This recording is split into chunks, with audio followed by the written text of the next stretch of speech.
नमस्कार दोस्तों, स्वागत है आपका आज के मुख्य समाचारों में। जी हाँ दोस्तों, आपको यहाँ पर देखने को मिलेंगे आज सुबह की 25 बड़ी खबरें मुख्य समाचार ब्रेकिंग न्यूज अपडेट्स के रूप में। तो चलिए दोस्तों, जान लेते हैं आज की पहली बड़ी खबर। ज्ञानव्यापी की गुम्बद में एएसआई को मिली कई डिजाइनें, मंदिर शैली के 20 से ज्यादा आले भी मिले, दीवारों की 3D फोटोग्राफी हुई।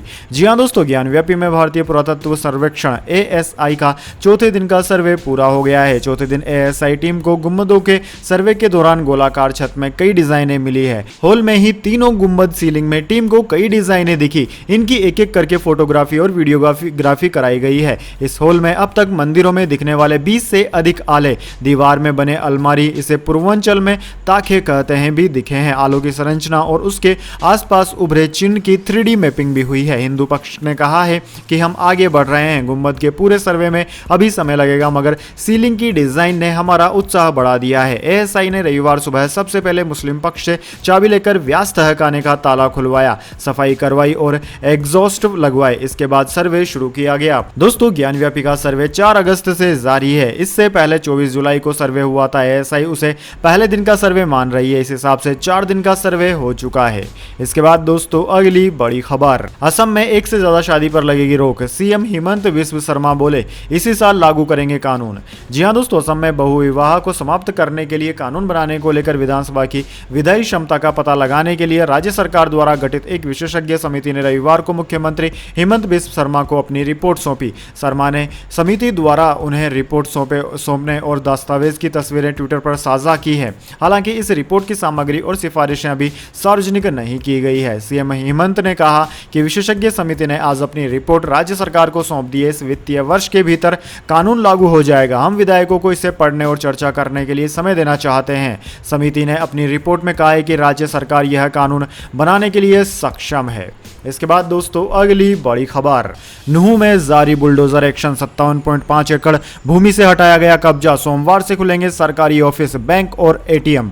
जी हां दोस्तों, हरियाणा के नूह में पिछले दिनों हुई हिंसा के बाद यहां उपद्रवियों के खिलाफ प्रशासन की कार्यवाही जारी है। नूह पुलिस के अधिकारियों के मुताबिक जिले में अवैध निर्माण और असामाजिक गतिविधियों में लिप्त लोगों के खिलाफ कार्यवाही की जा रही है। नूह में अब तक कुल 37 स्थानों पर 57.5 एकड़ भूमि से अवैध निर्माण को हटाया गया है। जिले में अब तक 162 स्थायी तथा 591 कच्चे स्ट्रक्चर को धराशायी कर दिया गया है। यहां शांति बहाली के प्रयास भी तेज कर दिए गए हैं। दोस्तों, यहां सांप्रदायिक झड़पें होने के एक हफ्ते बाद सोमवार को प्रायोगिक आधार पर बैंक और एटीएम फिर से खोले जाएंगे। अधिकारी ने कहा है कि नूह, ताउड़ू, पुनाहा, फिरोजपुर, झिरका, जिगवन और नगर निगम इलाकों में सोमवार को कुछ समय के लिए वित्तीय संस्थान खोले जाएंगे। इसके बाद दोस्तों, अगली बड़ी खबर। हमारा हिंदुत्व लोगों को बेवकूफ बनाने का नहीं, आतंकवाद खत्म करने के लिए है, बीजेपी पर बरसे उद्धव ठाकरे। जी हां दोस्तों, उद्धव ठाकरे ने रविवार को बीजेपी पर जमकर निशाना साधा। उन्होंने कहा कि अगर पूरी भाजपा एक साथ भी आ जाए तो भी वे उद्धव बाला साहेब ठाकरे को रोक नहीं सकते।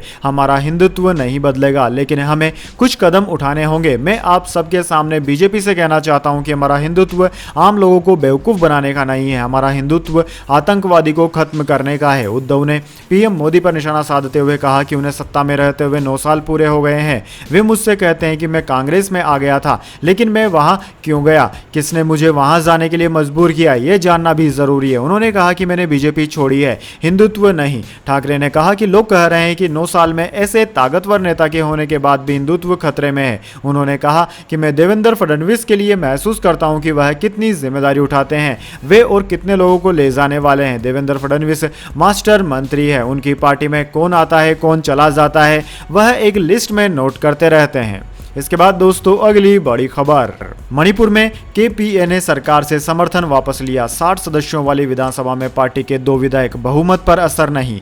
जी हां दोस्तों, मणिपुर में एनडीए की सहयोगी कुकी पीपल्स अलायंस केपीए ने राज्य की एन बीरेन सिंह सरकार से रविवार को समर्थन वापस ले लिया। केपीए के राज्य में 2 विधायक हैं, हालांकि इससे सरकार के बहुमत पर कोई असर नहीं होगा। 60 सदस्यों वाली विधानसभा में भाजपा के 37 विधायक हैं। केपीए जनरल सेक्रेटरी हान सिंह ने भास्कर से बात करते हुए बताया कि मणिपुर के हालातों को देखते हुए हमने बीरेन सिंह सरकार से अपना समर्थन वापस ले लिया है। हमने गवर्नर को लेटर लिख दिया है। हम बीजेपी सरकार को बाहर से समर्थन कर रहे थे, हम सरकार का हिस्सा नहीं थे। अब हम खुद को मणिपुर से एसोसिएट नहीं करते, हम अलग हैं। इसके बाद दोस्तों अगली बड़ी खबर, विपक्षी महागठबंधन के नेता अब बैक बेंचर बनकर रह गए, चिराग पासवान का नीतीश कुमार पर तंज। जी हां दोस्तों, लोजपा के चीफ और सांसद चिराग पासवान ने बिहार के मुख्यमंत्री नीतीश कुमार पर तीखा कटाक्ष किया है। उन्होंने रविवार को कहा कि नीतीश कुमार को विपक्षी गुट का नेतृत्व करने का काम सौंपा गया था, लेकिन अब उनका रोल कम कर दिया गया है। चिराग पासवान बीते महीने ही एनडीए में शामिल हुए हैं। लोकसभा सांसद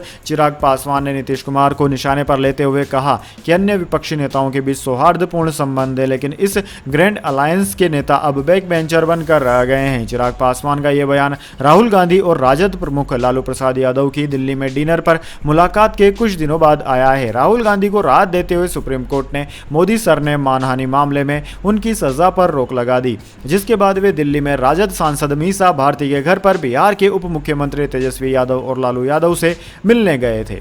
इसके बाद दोस्तों अगली बड़ी खबर, भारत में वर्ल्ड कप खेलने आएगी पाकिस्तान की टीम, सरकार ने जांच के बाद परमिशन दी, कहा स्पोर्ट्स को राजनीति से अलग रखा जाए। जी हां दोस्तों, पाकिस्तान सरकार ने अपनी टीम को वर्ल्ड कप खेलने के लिए भारत जाने की परमिशन दे दी है। पाकिस्तान विदेश मंत्रालय की ओर से कहा गया है कि स्पोर्ट्स को पॉलिटिक्स से हमेशा दूर रखना चाहिए। पाकिस्तान इसलिए अपनी टीम को 2023 के आईसीसी वर्ल्ड कप के लिए भारत भेजने के लिए तैयार है। भारत में वनडे वर्ल्ड कप 2 महीने बाद 5 अक्टूबर से खेला जाएगा। पाकिस्तान का पहला मैच 6 अक्टूबर को नीदरलैंड से होगा। पाकिस्तान के विदेश मंत्रालय ने कहा है कि दोनों देशों के राजनीतिक विवादों को इंटरनेशनल क्रिकेट के बीच नहीं लाना चाहिए। भारतीय टीम भले ही एशिया कप खेलने के लिए पाकिस्तान नहीं आ सकती, लेकिन पाकिस्तान अपनी टीम के साथ ऐसा नहीं करेगा। पाकिस्तान को अब भी अपनी क्रिकेट टीम की सुरक्षा की चिंता है। हमने आईसीसी और बीसीसीआई को इस बारे में बताया है कि हमें उम्मीद है कि भारत में पाकिस्तान क्रिकेट टीम की सिक्योरिटी और सेफ्टी का ध्यान रखा जाएगा। इसके बाद दोस्तों अगली बड़ी खबर, अमित शाह अजीत पवार पहली बार मंच पर साथ आए, गृह मंत्री बोले दादा बहुत समय बाद सही जगह बैठे हो, आने में बहुत देर कर दी।